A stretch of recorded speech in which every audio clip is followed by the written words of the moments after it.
पंजाब में अब तक 17 लोग जहरीली शराब पी के मर गए हैं, 8 से ज़्यादा अभी घायल हैं। इसका मतलब 17 बहन बेटियों का सिंदूर उजड़ गया ये नकली शराब पीने से।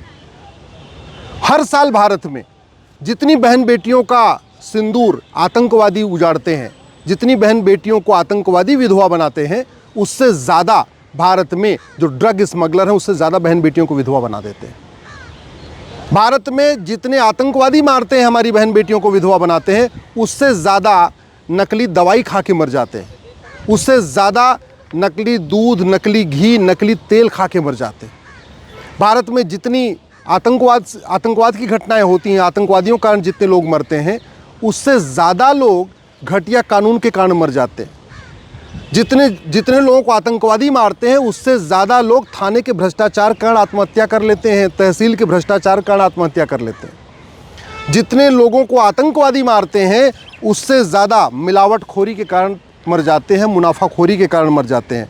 जितने लोगों को आतंकवादी मारते हैं, उससे ज़्यादा नशा तस्करी के कारण मर जाते हैं, उससे ज़्यादा मानव तस्करी हो जाती है। भारत में हर साल 5 लाख बहन बेटियां गायब हो रही हैं। जितने लोगों को आतंकवादी मारते हैं, उससे ज़्यादा ज़मीन विवाद में मर जाते हैं आपस में लड़ के। जितने बहन बेटियों को आतंकवादी विधवा बनाते हैं, उससे ज़्यादा फर्जी SC ST केस में विधवा हो जाती हैं, फर्जी दहेज के केस में विधवा हो जाती हैं, उससे ज़्यादा फर्जी ये कोर्ट का चक्कर लगा के लोग बहन बेटियां विधवा हो जाती हैं। भारत में लोग कोर्ट का चक्कर लगा के भी आत्महत्या कर रहे हैं, क्योंकि उनको न्याय नहीं मिल रहा है, केवल तारीख पे तारीख मिल रही है। थाने पे न्याय नहीं मिल रहा है, थाने पे उनको सिक्योरिटी नहीं मिल रही है, बल्कि थाने पे वसूली हो रही है, उससे परेशान होकर लोग आत्महत्या कर रहे हैं। भारत में हॉस्पिटल के भ्रष्टाचार के कारण उससे ज़्यादा मर जाते हैं जितने लोगों को आतंकवादी मारते हैं। भारत में जितने लोगों को आतंकवादी मारते हैं, उससे ज़्यादा लेखपाल पटवारी के भ्रष्टाचार कारण आत्महत्या कर लेते हैं। कड़वी सच्चाई ये है कि भारत में घटिया कानून के कारण ज़्यादा बहन बेटियां विधवा हो रही हैं। भारत में घटिया कानून के कारण ज़्यादा बहन बेटियों का सिंदूर जल रहा है, उससे कम तो आतंकवादी उजाड़ते हैं। आतंकवादियों को मारने में आपको बहुत हथियार लगाना पड़ता है, बहुत शक्ति लगानी पड़ती है, हमारे जवान भी घायल होते हैं।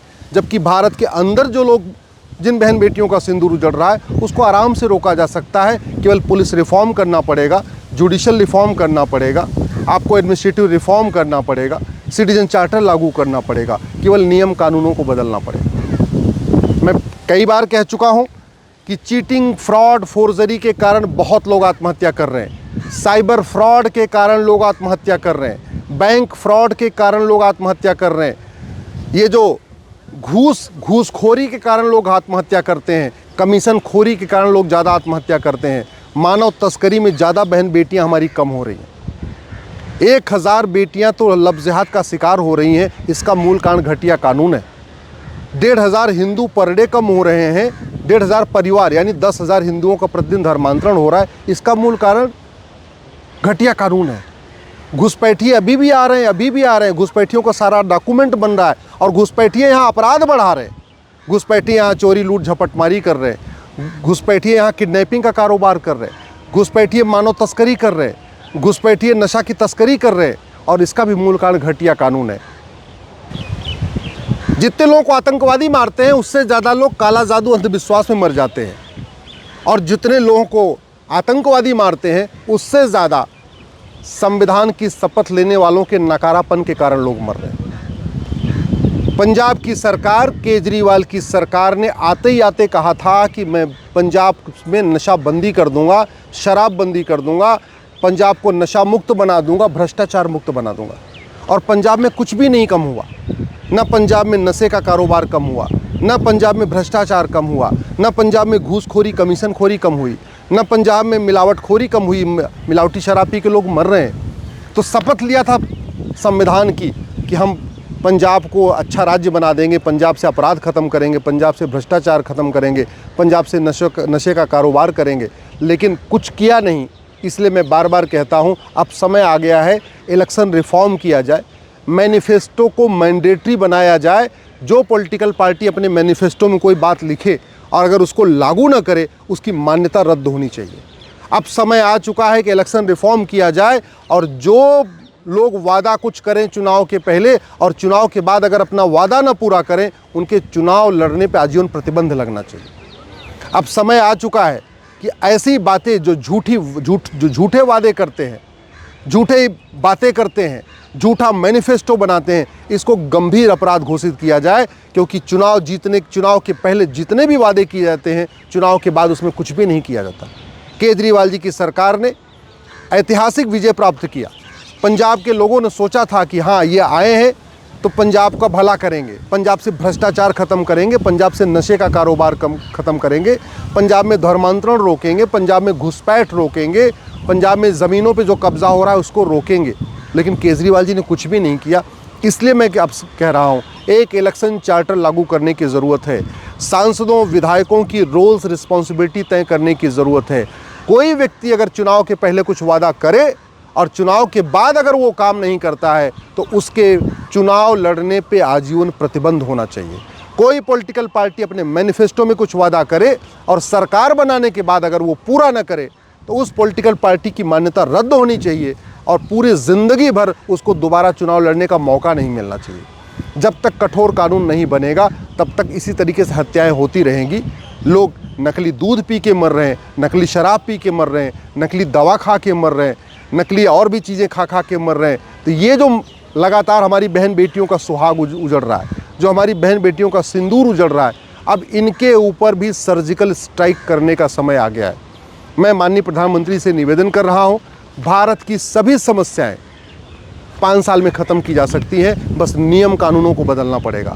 भारत की ऐसी कोई भी समस्या नहीं है जो लाइलाज है, भारत की ऐसी कोई भी समस्या नहीं है जो विश्वव्यापी है, भारत की ऐसी कोई भी समस्या नहीं है जिसका इलाज इसको ख़त्म नहीं किया जा सकता, जिसको नियम कानून बना के ख़त्म नहीं कर सकते। इसलिए मैं माननीय प्रधानमंत्री से निवेदन कर रहा हूँ, भारत में 1 नेशन 1 पुलिस कोड लागू करिए, 1 नेशन 1 जुडिशियल कोड लागू करिए, 1 नेशन 1 एडमिनिस्ट्रेटिव कोड लागू करिए, 1 नेशन 1 एविडेंस कोड लागू करिए, नार्को पॉलीग्राफ ब्रेन मैपिंग कानून बनाइए और जस्टिस विद इन ईयर लागू करिए। भारत में एक झूठ के खिलाफ कठोर कानून बनाइए। झूठी बातें करना, झूठे वादा करना, इसको गंभीर अपराध घोषित करिए। झूठी शिकायत करना, झूठी FIR करवाना, झूठी जांच करना और झूठा फैसला देना, इसको गंभीर अपराध घोषित करिए।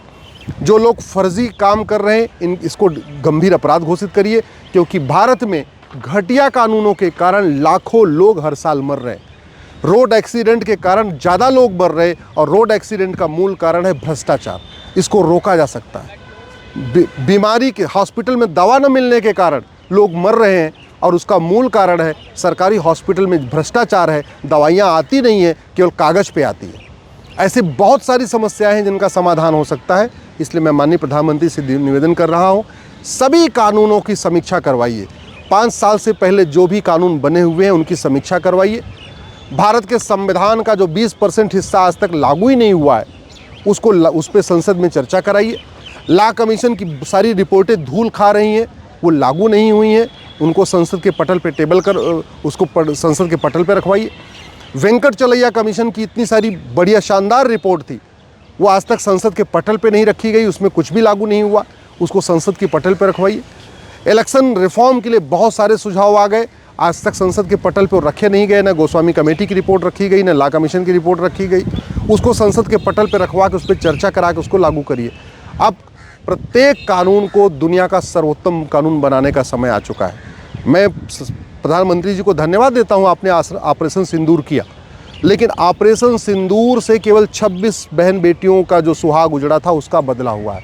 भारत में तो लाखों की संख्या में बहन बेटियों का सुहाग उजड़ रहा है और उसका मूल कारण है भ्रष्टाचार, उसका मूल कारण है घटिया कानून, उसका मूल कारण है सांसद विधायक नेता पॉलिटिकल पार्टी झूठे वादे करके आते हैं, कुछ नहीं करते और फिर अगले चुनाव में फिर झूठे वादे करते हैं। इसलिए अब समय आ चुका है, इलेक्शन रिफॉर्म हो, पुलिस रिफॉर्म हो, जुडिशियल रिफॉर्म हो, एडमिनिस्ट्रेटिव रिफॉर्म हो, टैक्स रिफॉर्म हो, एजुकेशन रिफॉर्म हो और प्रत्येक जो हमारा सिस्टम है इसको फिर से बदला जाए।